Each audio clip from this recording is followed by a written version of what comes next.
Without the anointing, you live an ordinary life. You become ordinary. You remember Samson? The Bible tells us about Samson. He was a great man of God. You read that in the book of Judges. And every so often, the anointing of God will come upon him. And he will have this supernatural, extraordinary strength. And he'll do mighty things. Until one day, he gave out his secret.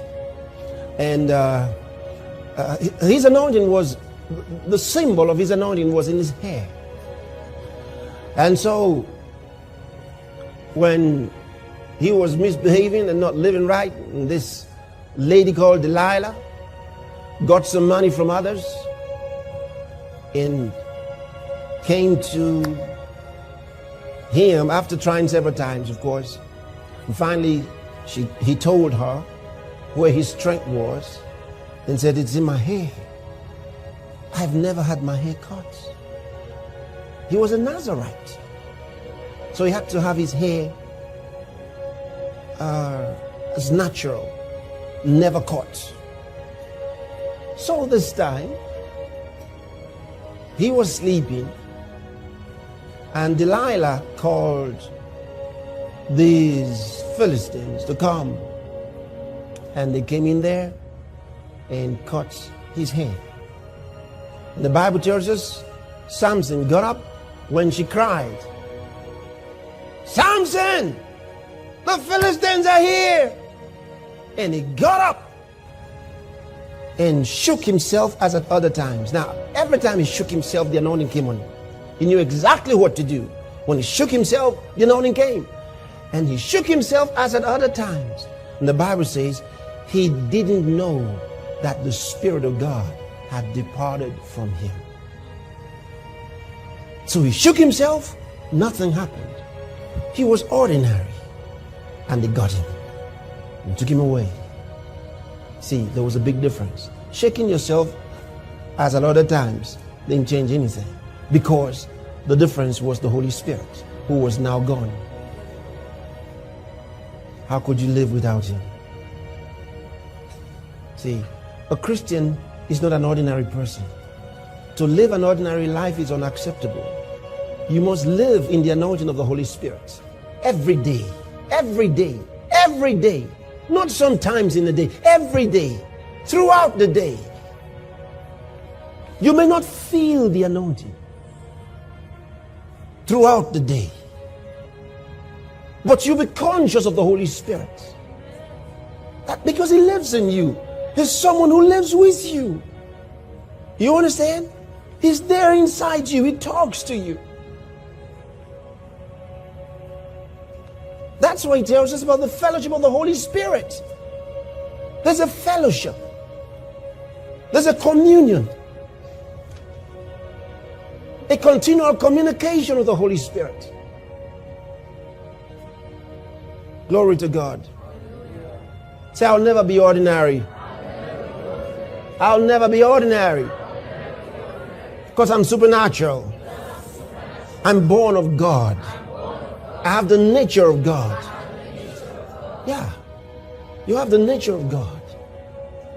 The fire of God has been set inside you. Let it burn. Hallelujah. Let it burn. Let it burn. Let it burn. Let it burn. Oh, let it burn. Let the fire of the Spirit in your life burn. Refuse to be ordinary. Refuse to be substandard. Refuse to be general. I'm not a general guy, you know. So no, I'm not a general guy. I'm not average. And you know, when the anointing is on your life, your vision expands. You start seeing things beyond you. I told you yesterday, you can't just be concerned about you and your little family. No, once you receive the anointing of the Holy Ghost in your life, he enlarges your vision. He enlarges your vision. The city becomes small to you. The country becomes small to you. The world becomes small to you. Imagine if you are on now doing what God is asking you to do, what do you think will happen in 5 years' time? You would have had 5 years of practice, 5 years of growing. So in 5 years' time, you'll be far more excellent. But if you don't do anything now and wait until 5 years' time, you'll be a starter, a beginner 5 years' time.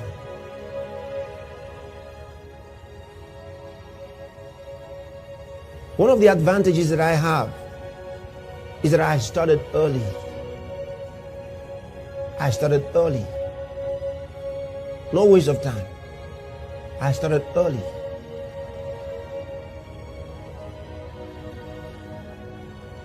I started early. So I've put in years of practice walking with God. The Bible says Enoch walked with God. So you can walk with God. You walk with God. So if you start now, in 5 years' time, you'd have had another 5 years of walking with God. 10 years of walking with God. It's important. It matters because it trains you. See, the Holy Spirit trains you. And if you yield yourself to Him now, then you're in for the training. You're in for the training. I mean, you shouldn't, at the age of 40, be making mistakes that you should have made when you were 15. Do you understand what I mean? I mean, you should have made all your mistakes earlier. It's not acceptable that at a certain age of your life you're making blunders. Make your mistakes now. By practicing now. By doing God's word now. And then be corrected and guided. And perfect your way in Christ. That's the way. Seek opportunities to express what God has put inside you. Seek opportunities. Be involved in the church. Be involved. Seek to be involved. Don't wait until someone calls you. Seek to be involved. You can start something if it doesn't exist in the church. If the opportunity doesn't exist, start it. Don't just stay there. Don't let the fire that God has set up in you quench. The Bible says, quench not the spirit. You got to encourage the work of God in your life. Don't just go back and slip away and just let it go like you never heard, like you never got the inspiration. The Bible says, quench not the spirit, because it is possible to quench the spirit. Let your fire burn. Let it burn. Let it burn. And God will tell you what to do. Sometimes He may stir you up and say, do a musical outreach. Possibly. It could be a musical outreach. And of course, a lot of times the church facilities are there and they're not being used. They use them on Sunday and then maybe on Wednesday and then some special meetings. So it's free for you. It's free for you. So you start out with the church and then take it out and then have the big ones. You started out just like that. If you pray, the Spirit of God will open your mind. Will open your mind. When we first came to start out our work in South Africa here, you know what I did? I asked for an auditorium, sitting just 6,000. The Standard Bank, called it Standard Bank Arena, small auditorium. I just started work here in South Africa. And our TV programs just started.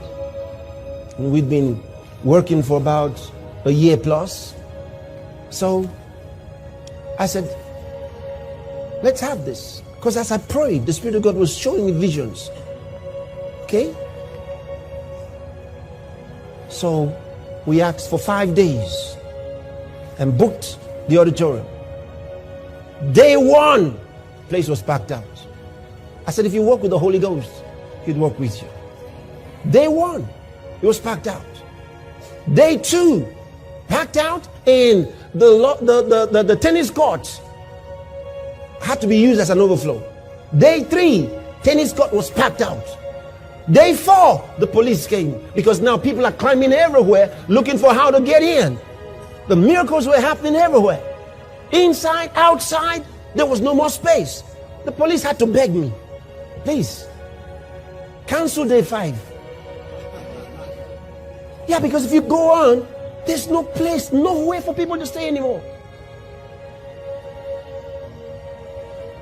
The place was only holding 6,000, and we just started. I had to come and announce that day 5 will not hold.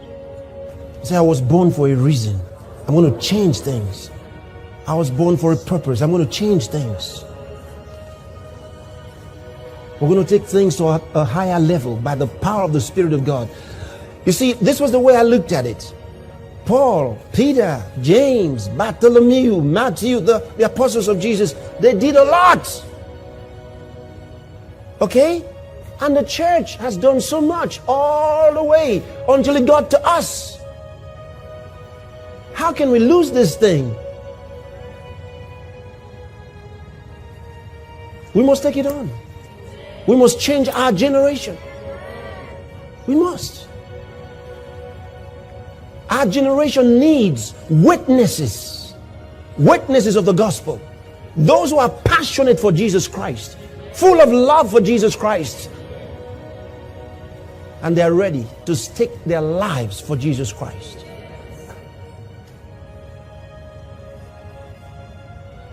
Nothing less. Nothing less. Peter the apostle will not preach to your generation. Paul is not coming to preach to your generation. He preached to his generation. They all preach to their generation. Where is today's Paul? Where is today's Peter? Your generation has to have a voice, and that voice is you. Efesios capítulo 2. El título de la conferencia que vamos a desarrollar en esta mañana se llama El pecado es peor que Satanás. El pecado es peor que Satanás. Dice Efesios capítulo 2, versículos del 1 al 3, y Él os dio vida a vosotros cuando estabais muertos en vuestros delitos y pecados, en los cuales anduvisteis en otro tiempo, siguiendo, este pasaje es muy profundo, siguiendo la corriente del mundo, conforme al príncipe, noten cómo se le llama a Satanás, el príncipe de la potestad del aire. El espíritu, porque él es un espíritu, que ahora opera en los hijos de desobediencia, entre los cuales también nosotros vivimos en otro tiempo, en los deseos de nuestra carne, haciendo la voluntad de la carne y de los pensamientos, y éramos por naturaleza hijos de ira, lo mismo que los demás. Los dos grandes enemigos del alma humana son el pecado y Satanás. Sin embargo, el pecado es el peor de todos. Es el más grande enemigo y lo traemos dentro.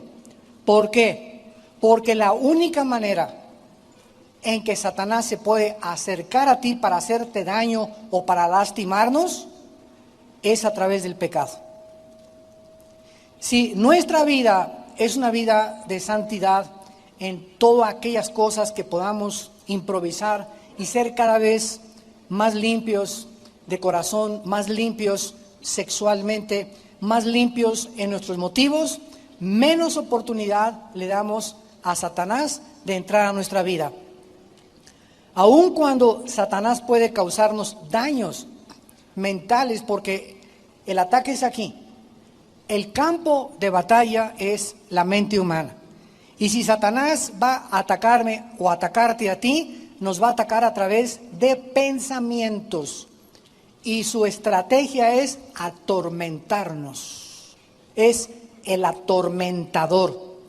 Todas las personas que se clasifican psicológicamente como enfermos mentales, paranoias, esquizofrenias, manías depresivas, maníaco depresivo, psicótico, etcétera, etcétera, son personas que en algún punto de su vida comenzaron a ser atormentadas con sentimientos o pensamientos de odio o de ganas de vengarse contra la sociedad o con los que se burlaron en ti en la escuela, o con tu padre o con tu madre, esos crímenes que vemos ahorita en Estados Unidos, ¿verdad? Como los muchachos en el maratón de Boston que pusieron 2 bombas fabricadas en una olla express, los que mataron a más de 30 alumnos en una escuela primaria, etcétera, etcétera. Todos estos jóvenes estuvieron expuestos a videos de violencia,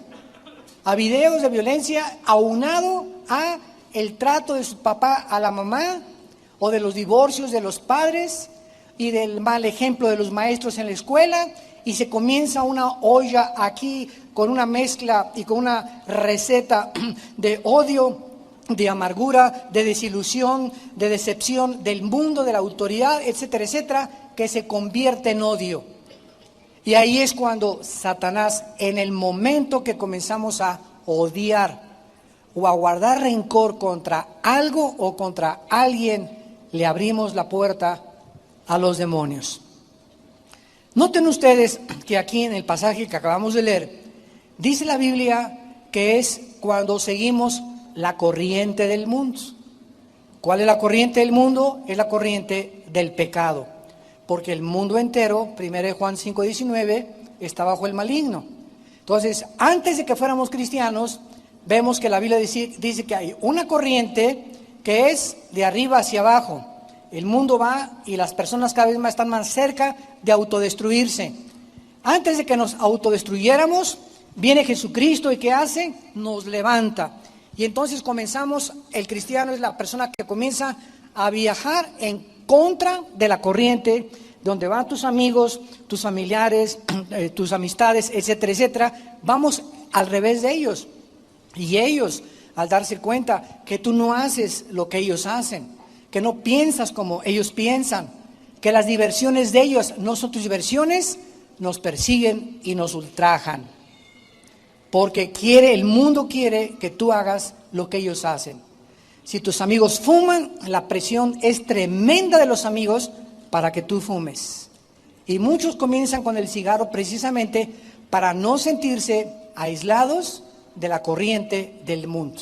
Si la moda es que las mujeres usen la falda hasta acá, la minifalda 5 pulgadas arriba de la rodilla, pues quieres tú parecerte a la moda del mundo sin recordar que fuimos llamados a vestirnos moralmente. Y que una mujer que se viste de esa manera, pues va a traer como 50 abejorros detrás de ella, ¿verdad? Vas a traer a un grupo de muchachos que te van a perseguir, no por lo que tú vales, sino por tu cuerpo. Porque los hombres, desgraciadamente, el 80% buscan la carne a 25 pesos el kilo de aguayón. ¿Cuándo pecamos? En el momento en que nosotros comenzamos a pecar, dice la Biblia que hay 2 dimensiones, la dimensión de Satanás, que es las tinieblas, y la dimensión de la luz, que es la de Jesucristo.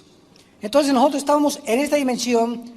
Yo me convierto hace 38 años y en ese momento Dios me saca de esta dimensión, me arranca las vendas que tenía en mis ojos de ver el mundo como yo lo veía, tipo Marx, tipo los nazis, tipo los fascistas, tipo el socialismo, tipo el comunismo, tipo la pornografía, etcétera, etcétera. Y Dios nos traslada a un mundo de luz, donde comenzamos a recibir luz. Y comenzamos a ver el mundo donde nos sacó Dios con ojos diferentes, con una perspectiva diferente. Y comienzo ya aquí en la luz a darme cuenta que de ahí en adelante mi responsabilidad es permanecer bajo la luz. Y la luz es la palabra de Dios y la vida cerca de Dios en oración. Mientras nos mantengamos en la palabra, guiados por la palabra, viviendo la palabra, alimentándonos, memorizándola, reflexionándola, estudiándola, leyéndola y memorizando la palabra, nos mantenemos en la luz. Y en el momento que viene Satanás para poder atacarme, él solo nos puede tentar. Se le llama el tentador, el peirasmos en el griego, pero las tentaciones no son pecado. Las tentaciones no son pecado. Pecado es caer en la tentación, que es muy diferente. Entonces, no digas, el diablo me hizo hacer esto, o por culpa del diablo soy lo que soy, O pobre muchacha, es que está bien endiablada. Bueno, es que el diablo usó solamente las decisiones anteriores que esa muchacha determinó en su corazón para hacer de ella lo que está haciendo ahorita, una esclava de Satanás. La única manera, en la que nosotros podemos evitar que Satanás entre a nuestra vida a influenciarnos mental o físicamente es confesando nuestros pecados. Proverbios 28:3. El que encubre sus pecados, el que los esconde, el que es tan tonto y tan loco, tan tonta y tan loca de creer que Dios no te ha visto y no sabe tu vida, el que encubre sus pecados no prosperará. ¿Saben que la palabra prosperar significa avanzar? Es lo que significa prosperar en el hebreo, avanzar hacia la meta, progresar. Eso es la verdadera prosperidad, no solamente económicamente, sino también mentalmente, físicamente, en mi matrimonio, en mi noviazgo, en mi trabajo. Avanzar, con bendiciones de Dios. Cuando estamos caminando así en la luz, somos bendecidos, y vemos que progresamos. Nos está yendo mejor, ya tengo un mejor salario, ya los problemas en mi casa se están arreglando, etcétera, etcétera. ¿De dónde vienen estas bendiciones? De que yo he cobrado conciencia que cuando ofendo a Dios, inmediatamente tengo que decírselo a Dios. Señor, ayer vi a esa mujer con ojos que relinché como caballo bien alimentado detrás de ella. Señor, hoy en la mañana le grité muy feo a mi abuelita. A mi esposa ayer no debía haberla tratado ni decirle lo que le debía haber dicho. A mi papá ayer me le puse al brinco y no debía haberle faltado el respeto. Pero cuando nosotros hacemos algo malo, como es lo que estoy mencionando, estos ejemplos, y no se los decimos a Dios, Padre, perdóname, se quedan guardados dentro de nuestra alma. Y sin que nos demos cuenta, comienzan a oscurecer nuestra manera de pensar y de razonar, y cuando venimos a la Biblia nos comienza a dar trabajo entenderla, comienzo a tener ya no ganas de estudiar, ni de ganas de ser santo, y si yo sigo avanzando en la vida con 2, 3, un mes, 2 meses, de algún pecado que hace 2 meses cometí, de fornicación o de pornografía que vi, y no se la he dicho a Dios, voy a comenzar a detener, a frenar mi vida, y ya no voy a avanzar. Y es cuando comenzamos a vivir bajo el estrés, sin paz, intranquilos, ya no podemos dormir, ya nada nos cae bien, estamos irritables, no nos dan ganas de nada, creemos que todos son una bola de hipócritas y que todos hacen esto y que todos me ven, que todos me quieren perseguir, que todos me quieren hacer daño, que no hay nadie, que me comienzo a comparar con, pues no soy tan peor como esas personas, y es cuando comenzamos a vivir lo que se llama bajo la maldición. O sea, cuando no avanzamos es maldición. ¿Qué es maldición? Mal decir, hablar mal. Dios ha hablado que cuando una persona no confiesa su pecado, no prospera. Eso es una maldición. Dios habló mal. Dios te dice, si tú no confiesas, te va a ir mal en la vida. Dice el Salmo 66:18, si en mi iniquidad, dice David, hubiera mirado el pecado, Dios no me hubiera escuchado. Y en 1 de Juan 1:9 dice el apóstol, si confesamos nuestros pecados, si nos ponemos de acuerdo con Dios, Señor, ayer volví a caer otra vez en la pornografía. Señor, ayer volví a gritarle a mi esposo. Ayer otra vez fui rebelde con mi esposo. Si confesamos, si se lo decimos a Dios, porque Él ya lo sabe, pero al decírselo, Dios quiere que estemos de acuerdo con Él, que lo que estamos haciendo no le agrada a Él. Si confesamos nuestros pecados, Él es fiel. ¿Fiel a qué? Él dijo que cuando confesemos los pecados nos va a perdonar porque Cristo murió en nuestro lugar. Y además es justo, porque la justicia de Dios nos fue aplicada a nuestra vida en la justificación por la fe cuando nos convertimos.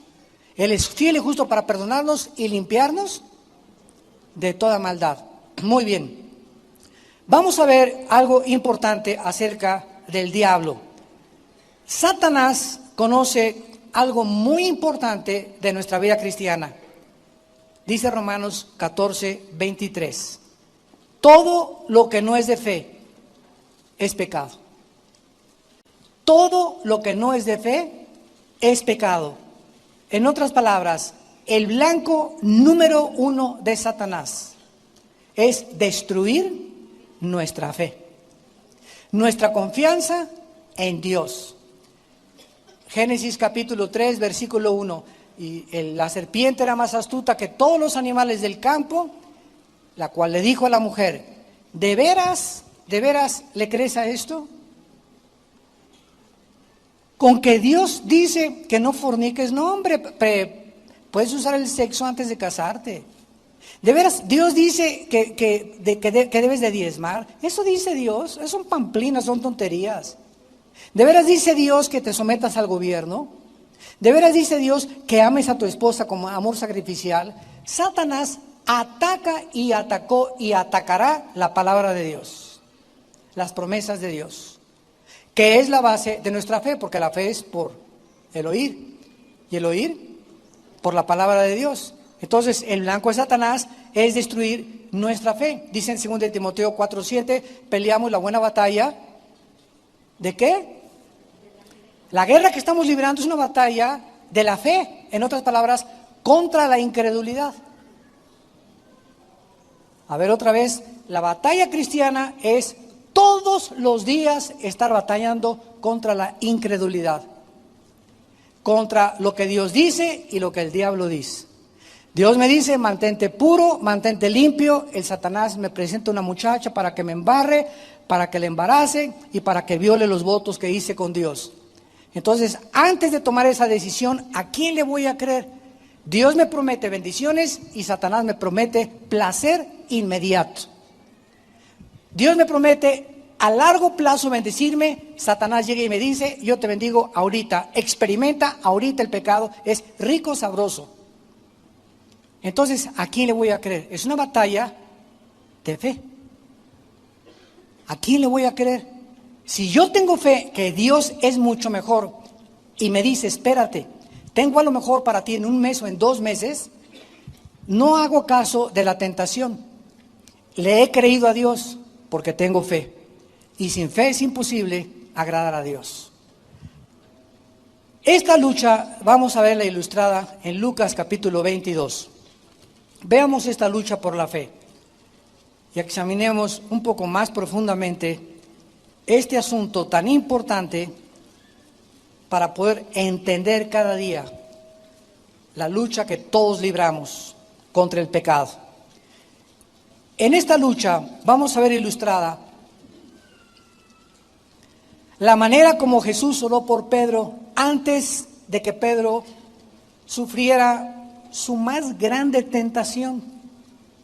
Vean ustedes de qué manera Jesús ora por Pedro y qué es lo que Jesús le pide al Padre por Pedro. Dice Lucas 22, versículo 31. Dijo también el Señor: Simón, Simón, he aquí Satanás os ha pedido para zarandearlos como al trigo. O sea, Satanás se ha acercado a mi Padre. Sabemos que Satanás todavía tiene acceso al Padre. Lo vemos en Job, cuando se presenta con todos los ángeles caídos ante Dios y Dios lo interroga, ¿verdad? Y comienza ya el drama del libro de Job a desarrollarse. Y hasta el capítulo 12 de Apocalipsis encontramos que Satanás es arrojado del cielo ya, con gran ira se viene sobre el mundo porque sabe que su tiempo es corto. Entonces Satanás tiene acceso todavía al Padre y es un instrumento. Decía Martín Lutero que Satanás, ¿verdad?, es como el perrito de Dios. Él hace, ¿verdad?, si le dice ladra, ladra, si no le dice no ladra. No puedo hacer nada sin el permiso de Dios. Quiso atacar a Job, le tuvo que pedir permiso a Dios. Y cuando nosotros pecamos, es cuando perdemos el derecho que nos defiendan los ángeles. Dice en el Salmo 91, a sus ángeles mandará a que tu pie no tropiece en piedra. Mientras me mantenga en el camino de la santidad, no va a haber tropiezos y el diablo no tiene ningún derecho para acercarse a mi vida. Pero en cuanto hay pecado en mi vida no confesado, Satanás tiene derechos legales. Donde llega Dios y le dice, ¿verdad? Mira, está Pancho, que tiene 3 en adulterio, está haciendo esto, mira, está en pornografía. Y Dios dice, me amarro las manos, ¿verdad? Hazlo, nada más no le puedes quitar la vida. Solamente Dios decide cuándo puede Satanás quitarle la vida a una persona. O sea, irse a casa antes de tiempo. Como en 1 Corintios 5, del 1 al 5, del que viene en adulterio con un muchacho, con la suegra, con la mamá con una señora de la congregación, y mandan que sea destruida la carne a fin de que el espíritu sea salvo para el día de la justicia. Entonces, en el momento en que nosotros no confesamos el pecado, Satanás tiene acceso a nuestra vida inmediatamente para atormentarnos, causarnos enfermedades o causarnos problemas. Satanás ha pedido, no iba a atacar a Pedro sin pedir permiso. Dame chance, dice Satanás, le dice al Padre, dame un chancecito de hacerle así. Y vas a ver que te va a fallar, y vas a ver que va a negar a tu hijo, y vas a ver que esto y el otro. Entonces el Padre, ¿verdad?, le dijo a Cristo, ¿sabes una cosa, hijo? Vino este sinvergüenza a decirme que va a zarandear a Pedro. Avísale y adviértele lo que va a pasar. Y dice el versículo 32, pero yo he rogado por ti, o sea, te va a atacar Satanás, pero va a haber una intercesión. Yo voy a estarle pidiendo a mi Padre que tu fe no falte. ¿Qué iba a atacar Satanás? La fe de Pedro.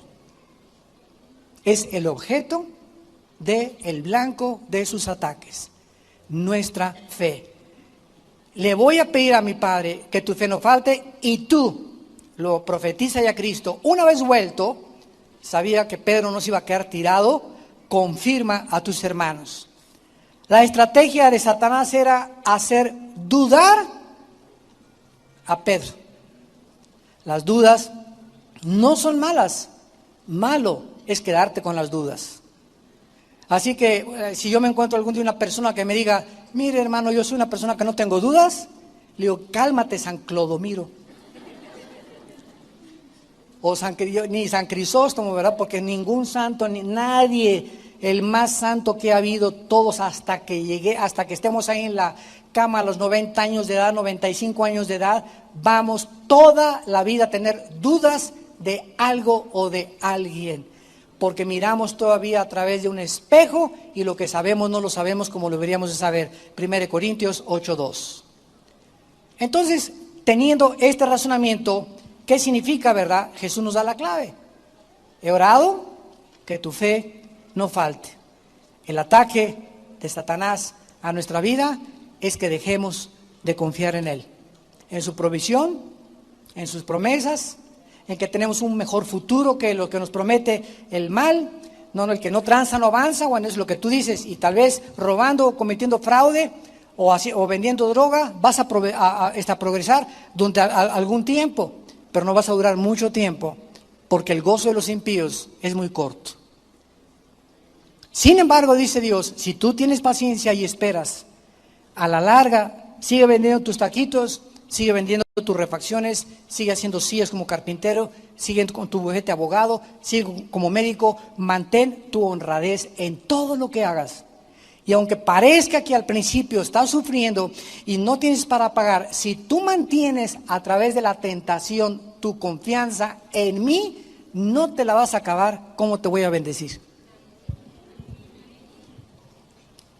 Porque dice uno de los salmos, mirad cuán grande es la bondad que Dios ha guardado, mirad cuán grande es la bondad que Dios ha guardado, la guarda Dios, y de repente te abre las ventanas del cielo y sin que te des cuenta, las bendiciones vienen sobreabundantemente. ¿Por qué? Porque has esperado en Él y tu impaciencia no te empujó, no te impelió para que tú cometieras el pecado. Ahora, esta significa, ¿verdad?, que este es el blanco de Satanás. Vean ustedes en Primera de Tesalonicenses capítulo 3, que Pablo tuvo el mismo problema a las iglesias que él fundaba. Qué importante es esto. Era el mismo problema que a Pablo le preocupaba por todas las iglesias. Cuando dejó Tesalónica, Pablo estaba muy preocupado. Pablo Pero no que cayeran en el adulterio, que cayeran en las drogas, que cayeran en esto, porque todo es la consecuencia, todas las ramificaciones de la falta de fe es precisamente el pecado. Es el momento en que dejamos de confiar en Dios que todos los demás pecados se desembocan. Entonces Pablo nos muestra aquí en esta carta, 1 Tesalonicenses 3, versículo 5, cuál era realmente el problema. Y entonces manda a Timoteo a esta nueva iglesia de Tesalónica para que investigue qué cosa. 1 Tesalonicenses 3, 5, por lo cual también yo, no pudiendo soportar más, Pablo estaba intranquilo, quería estar seguro de qué cosa, envié para informarme de vuestra fe. Si seguían confiando en Dios, si seguían haciendo la voluntad de Dios, no sea que hubiera tentado el tentador como tentó a Pedro. Entonces, si el diablo nos va a tentar, es haciéndonos dudar de lo que Dios nos ha prometido. Nos va a tratar de quitar que no confiemos en Dios, que te va a ir mejor robando, que vas a disfrutar mejor fornicando, que te vas a salir mejor mintiendo, que vas a guardar más dinero no dando tu diezmo y guardándolo en el banco o invirtiéndolo, ¿verdad?, en cosas terrenales. Entonces siempre está lo que Él nos promete y lo que Dios nos promete, y en medio es nosotros somos responsables. ¿Qué camino vamos a decidir? ¿La bendición o la maldición? En todas las cosas de la vida. Ahora en 1 de Pedro capítulo 5, Pedro escribe a la iglesia de Asia Menor, haciéndoles una advertencia muy seria. Una vez, algunos pastores ahí en Colombia me hicieron esta pregunta: ¿usted cree que los cristianos puedan tener demonios? Y pues se hizo un silencio porque eran muchísimos pastores en esa reunión de pastores, ¿no?, en una ciudad de Colombia. Y yo les contesté, claro que sí.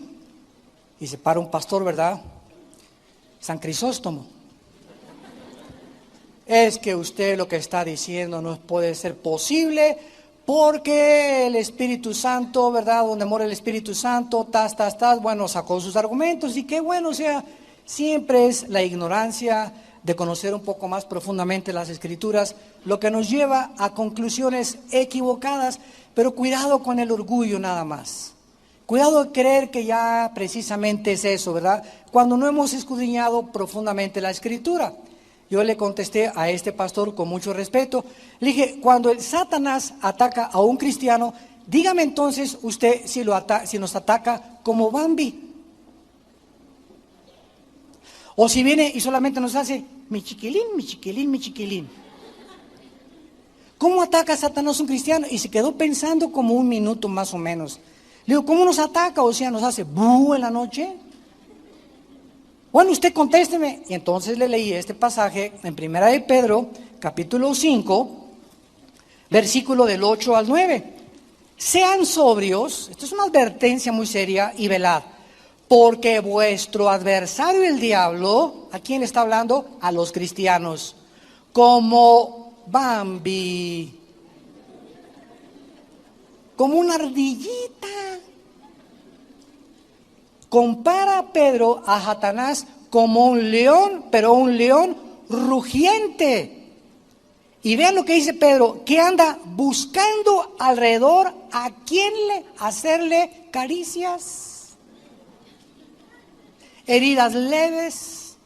Anda buscando a quién rasguñar. Eso dice. Le pregunté a este pastor, dígame usted qué significa devorar. Bueno, cuando un león se come, ¿verdad?, un antílope, un pedazo de carne, se lo traga entero. Entonces, ¿qué significa? Que el diablo anda buscando a quién tragarse, o sea, a quién controlar. Ahora, ese control, ¿cómo viene? A través de la mente. Y cuando Satanás o los demonios atacan a un cristiano, nosotros somos espíritu, tenemos un alma y tenemos un cuerpo. Somos espíritu, tenemos un alma, y el alma y el espíritu viven dentro de un envase que se llama el cuerpo humano, o la casa, o el tabernáculo de Dios, Ahora bien, cuando los demonios entran a un cristiano, no entran a la zona espiritual, porque le pertenecemos a Cristo. Un cristiano no puede ser poseído por demonios, puede ser invadido e influido, que es muy diferente. Pero vean ustedes la cantidad de cristianos bien lorenzos que están. ¿Por qué están así? ¿Por qué están afectados? Son cristianos, están afectados de sus facultades mentales, no piensan ya normal, pero son hijas de Dios. ¿Quién ha provocado todo eso? Quiero decirles algo, y para terminar esta reunión de pastores, les dije, porque se armó ahí una controversia tremenda, les dije, ¿sabe una cosa? Yo nunca me atrevería a sacarle demonios a una persona que no sea cristiana, porque regresarían 7 y se le volverían a meter. La liberación de demonios es el pan de los hijos. Entonces, ¿para qué voy a tratar de liberar a alguien, o los pastores, echar fuera demonios a una persona que no es cristiana? De nada serviría, porque se le volverían a meter. Ahora, esta liberación de demonios no es una panacea. Hermano, sáqueme el espíritu de retortijón, sáqueme el espíritu de pornografía, sáqueme el espíritu de rebelión. Como dijo un hermano otra vez, hermano, pídale a Dios que ya no sea yo carnal. Dice la Biblia, presenta tu cuerpo tú en sacrificio vivo. Eso Dios no lo va a hacer. El espíritu de rebelión que traes, el espíritu de pornografía, el espíritu de suciedad sexual que traes, el espíritu de robo que tú traes, no es solamente salte, no, somos responsables delante de Dios. Nosotros en Villanueva para el Mundo no liberamos a cualquier persona ya nada más porque lo diga, o sea, a menos que tenga un caso que si alguien se manifieste, lo sacamos, ¿verdad? Y después guiamos a esa persona a Cristo, porque si no recibe a Cristo se le meten 7 peor. Entonces, una persona, un cristiano que está siendo atormentado y que en la noche se le aparece Judas Tadeo a las 2 de la mañana o que tiene alucinaciones o que huya como coyote a las 3 de la mañana, etcétera, etcétera, ¿verdad? Y que tiene, o niños que se levantan gritando y que con pesadillas continuas, son demonios atacando a tu hijo. Entonces, ¿qué hacemos, verdad? Vamos, estudiamos el caso y lo primero que hacemos es, si la persona se está discipulando, si tú no te discipulas en 6 meses, que se te queden tus demonios. Entonces, cuando tú te discipules y tomas en serio a Dios, hacemos la liberación, porque no es una panacea la liberación de demonios. No se arregla todo, écheme los demonios y voy a ser santo. ¿Por qué se te metido en los demonios? Es igual que las ratas. Si yo tengo ratas en mi casa y tengo basura, ¿de qué me sirve sacar las ratas? Que es bien fácil sacar los demonios, y tengo la basura, van a regresar porque el problema no es las ratas, es la basura que tengo en la cocina de mi casa.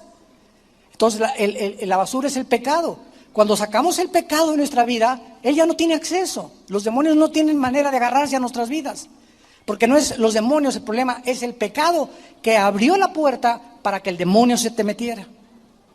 Y quiero decirles que una persona que tiene demonios no es como el gadareno, que te pongas todo locochón así gritando. No, hay demonios que se meten en una persona de las 5 a las 7 de la noche.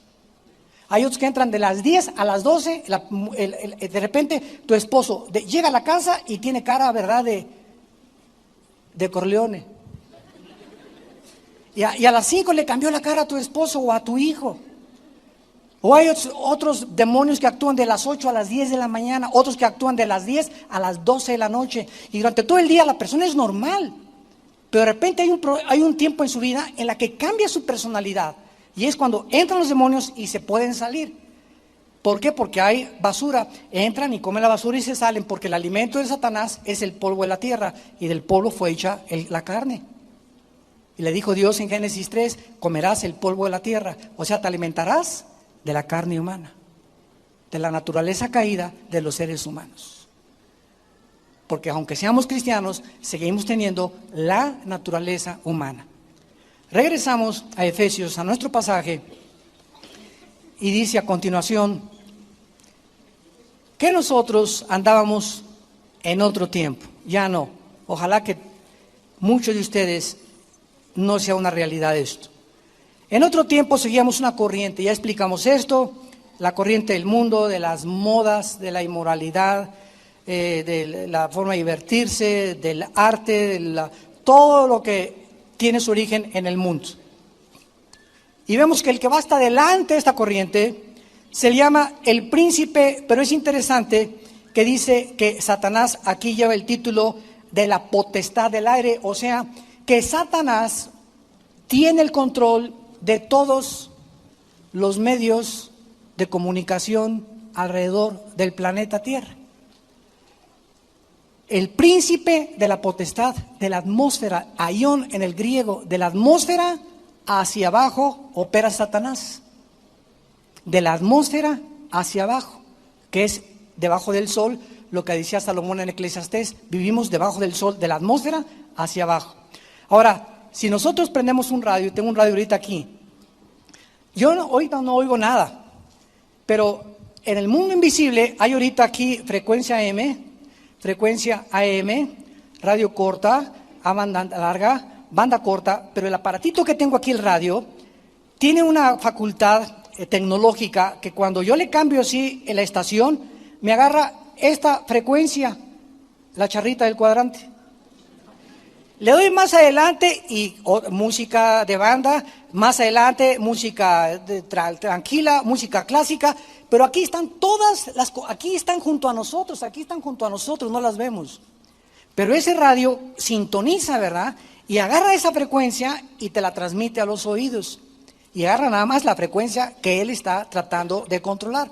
Y también hay frecuencias de televisión, hay cable, hay de satélites de comunicación, hay de televisión, de Sky, de muchas cosas, y están todas en el aire. Y Satanás controla todas estas estaciones, películas, videos, todo lo que se hace y todas las ondas del sonido, dice 1 Corintios, Juan 5:19, Satanás las controla. Y Efesios 2, versículo 2.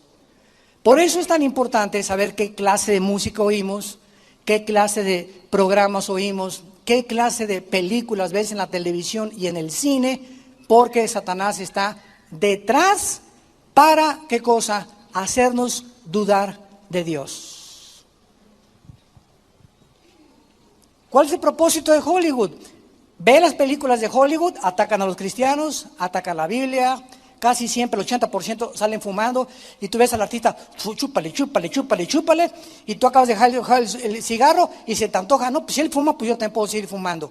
Y sales del cine y te prendes un cigarro, y ya tenías un mes que lo habías dejado, pero fuiste influido por lo que viste en el cine.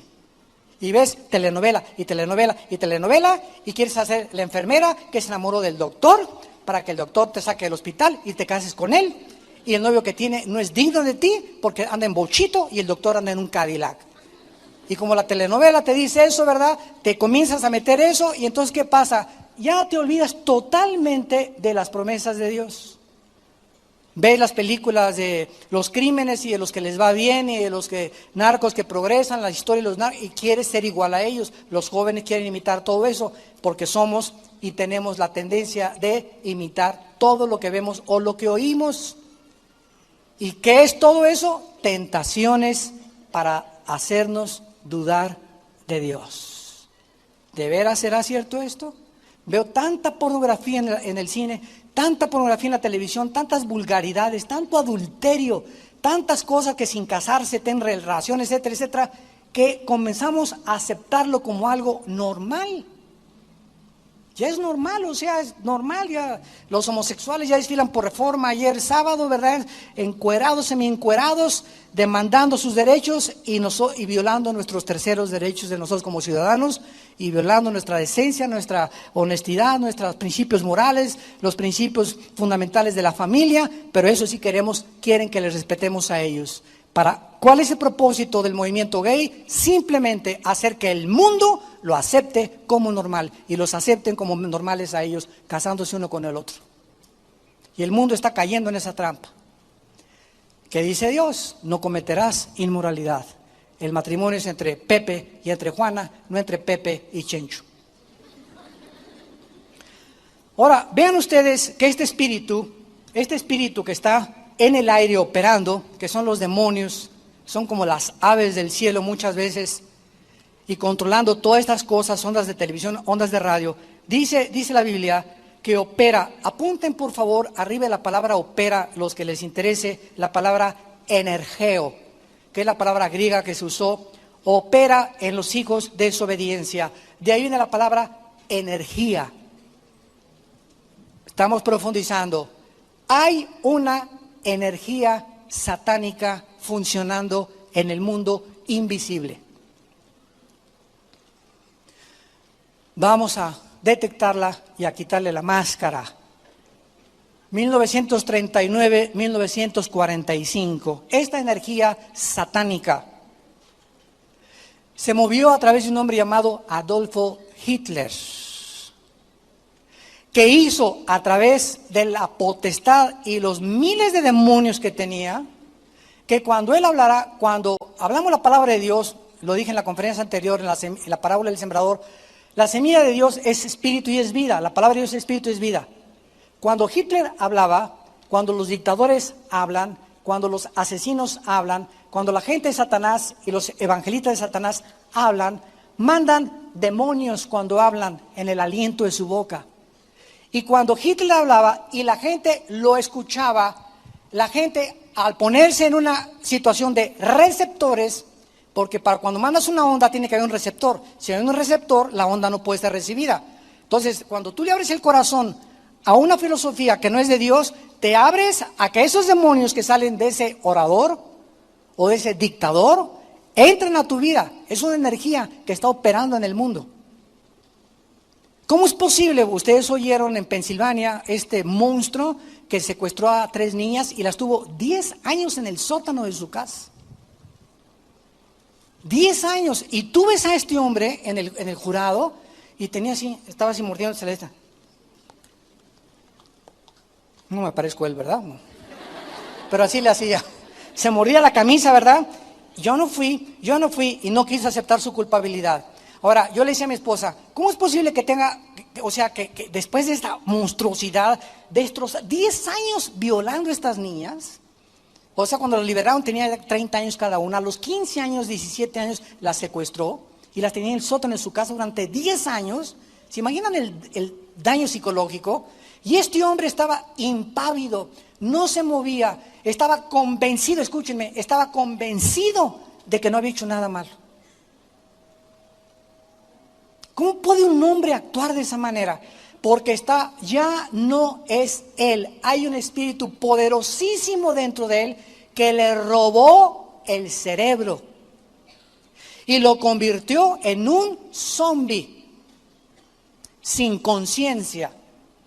Un zombie es una persona que actúa como nosotros sin estar consciente de lo que está haciendo. Ese es un zombie. Entonces, así hay personas. Hay otro hombre, se llama Arturo Miller, en Queensland, Australia. Métanse a la página de internet, dice que es Jesucristo y su esposa María Magdalena.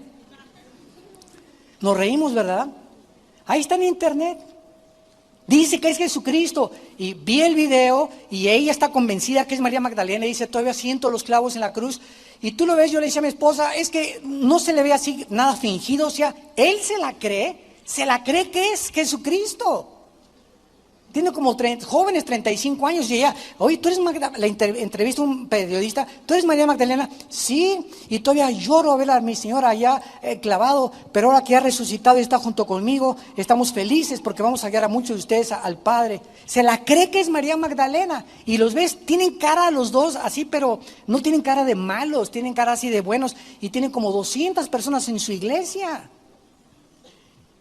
O sea, este hombre trae un demonio tan grande, no está fingiendo, no está tratando de hacer nada, él se la cree, o sea, ya no es él. Hitler ya no era él. El momento en que dijo, el tercer Reich va a durar 1000 años, ya no era él, ya no era una persona razonable, normal. Como un loco puede decir, va a durar 1000 años el Reich, el tercer imperio, y la gente creérselo, peor los que lo creyeron que el que lo dijo. Entonces nos damos cuenta, la operación, la energía de Satanás funcionando en el mundo. Hay 3 artistas de cine en México que se las llevó un promotor muy famoso de televisión por todos lados, creo que en Brasil las agarraron. Ella es muy famosa de televisión y las 5 muchachas tenían relaciones con este promotor de televisión y de teatro y les hizo creer, ¿verdad?, que las 5 eran sus amantes y las 5 aceptaron tener relaciones con él. Yo pregunto, ¿verdad?, ¿cómo puede una muchacha llegar al grado de aceptar tener las 5 con un hombre y dejarse controlar de esa manera. O sea, ellas ya no eran ellas, estaban controladas por los demonios que él tenía y que les puso a ellas cuando aceptaron irse con él. El momento que pisamos los terrenos de Satanás, nos abrimos a que nos robe la mente. Y como el mundo no sabe que son demonios, pues denle su Ecuanil, su Valium, háblenle al psiquiatra, háblenle al psicólogo, o vamos a llevarlo al manicure, al hospital psiquiátrico. Y llegan al hospital psiquiátrico, ¿y qué hacen los médicos en el hospital psiquiátrico? No hay manera de curar a una persona con aparentemente problemas normales de conducta. La única manera de controlarlos es darles pastillas tranquilizantes. Si tú caes en manos de un psiquiatra, te va a tratar con puras pastillas tranquilizantes. No hay manera, te va a decir, bueno, ahora ya entendí, a usted la violaron de niña, te hicieron esto, bueno, ok, ya descubrí por qué tú te portas así, porque aullas como coyote a las 2 de la mañana.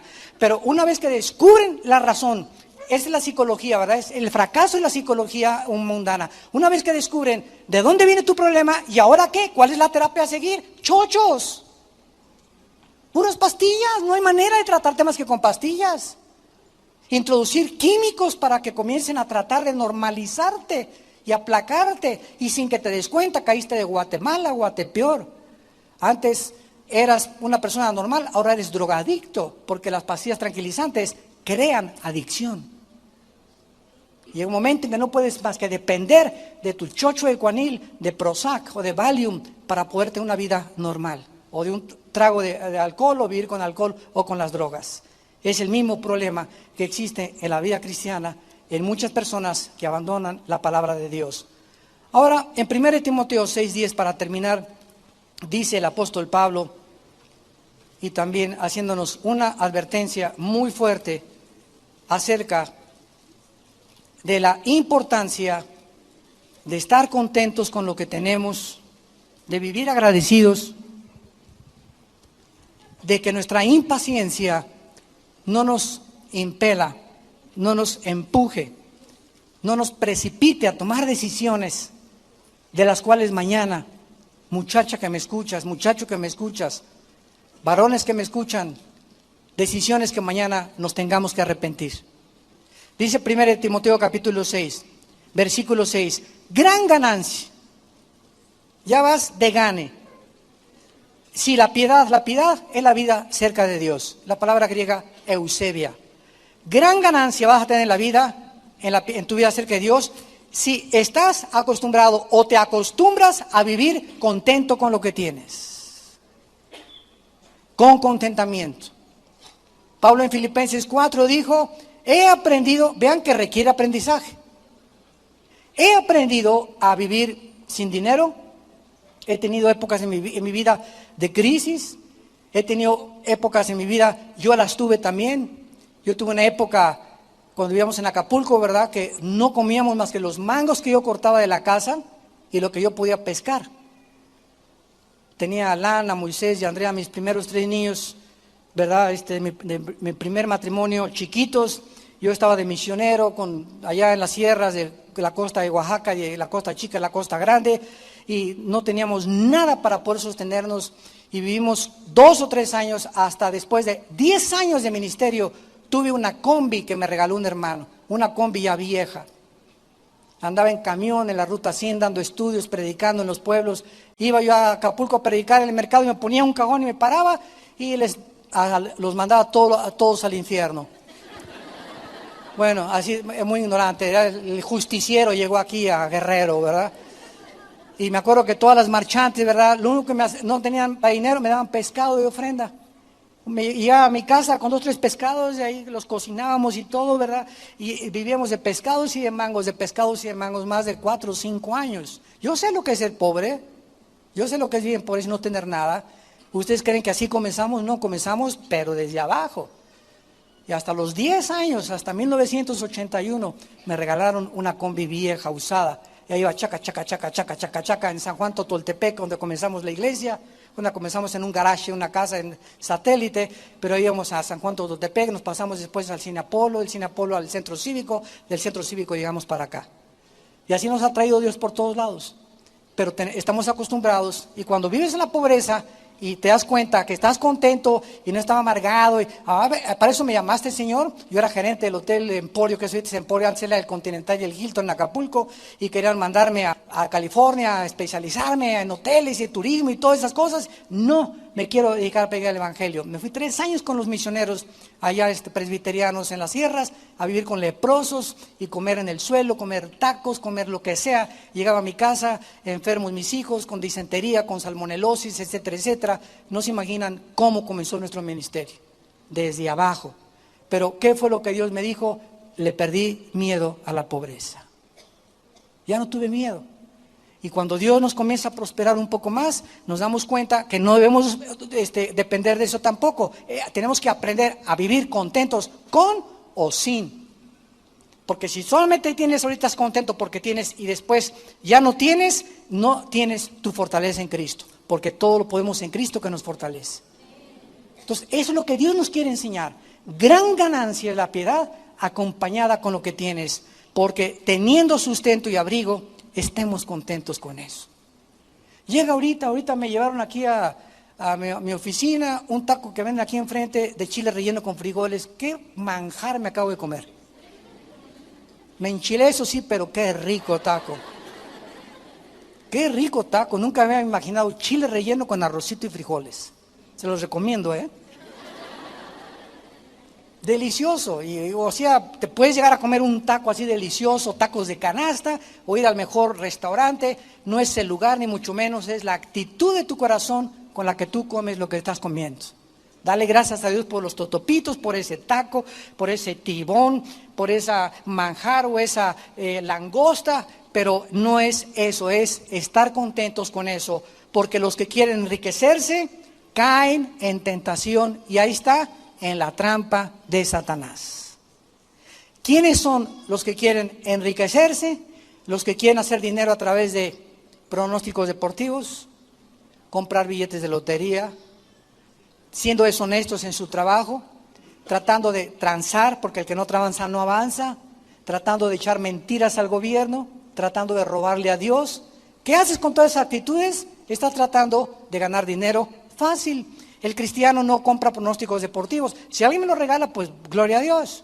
Si alguien me regala un billete de lotería, gloria a Dios. Pero yo no estoy buscando billetes de lotería para ganar la lotería. Y Señor, si me la saco, te doy 5 millones a la iglesia, Señor. ¿Sabes qué? Ni el diablo se la cree. Ya está muy trillado eso. Te prometo, Señor, que si me saco la lotería, voy a comprar esa Vida Nueva un lote para que hagan su iglesia. No te la cree ni Santa Claus. Entonces, con el sudor de nuestra frente debemos ganar el pan de nuestra comida. Ganarás el pan con el sudor de tu frente. Es la ley de Dios. Y cualquiera que quiera hacerse rico, no trabajando, vas a caer en tentación y en lazo. Dios te va a prosperar a la larga tu puesto de tacos. McDonald's comenzó en un garage, con una pareja haciendo hamburguesas. Y después llegó mucha gente, hicieron 2, 3 tacos, 2, 3 garajes, después rentaron un local, después a los 5 locales fueron a hacer patente su franquicia, etcétera, etcétera. Comenzaron a vender McDonald's y Dios los prosperó. El de Walmart también, el Sam Walmart, que se acaba de morir en Texas. Me lo encontré hace 4 años. Yo llegué a Walmart con mi esposa en Dallas y veo un viejito, una camioneta ahí más o menos, una pick-up, y con sus sombreros vaquero, con sus bocas como de 85 años, el viejito, ahí veía así caminando el viejito, y le digo a mi esposa, mira qué chistoso camina ese viejito. Y el que nos estaba ayudando a llevar la comida ya a la cajuela de nuestro carro, me dice, ¿saben quién es? ¿Quién es Sam Walmart? ¿Quién? El dueño de Walmart. Él es, así es. Y está contento el viejito. No tenía ganas de estar ahí presumiendo con Lamborghinis o con Ferraris, ¿verdad? Tenía sus buenos carros, pero era un hombre, ¿verdad?, que mantuvo Walmart y dando el 45% de lo que entraba a Walmart a la obra de Dios y a misioneros. Y Dios lo bendijo. El dueño de Chick-fil-A también en Estados Unidos es cristiano. Y también lo ha bendecido tremendamente Dios para dar, ¿verdad?, el 65% del dueño de Chick-fil-A, la compañía de los accionistas, a la obra de los misioneros de Dios. Y esta es la ley de la vida. Tenemos que entender algo. Si algo nos hace daño, está dentro de nosotros. No le eches la culpa a tu esposa, ni a tu esposo, ni a tu hijo, ni a tu hija, ni al pastor, ni al gobierno. Dentro de nosotros tenemos el enemigo y anda buscando hacernos daño. Pero si nosotros le creemos a Dios y le amamos con todo nuestro corazón, Él nos prosperará. Te damos gracias por tu palabra, Señor. Te damos gracias, Señor, por mostrarnos la senda de la vida y revelarnos los misterios de tu reino.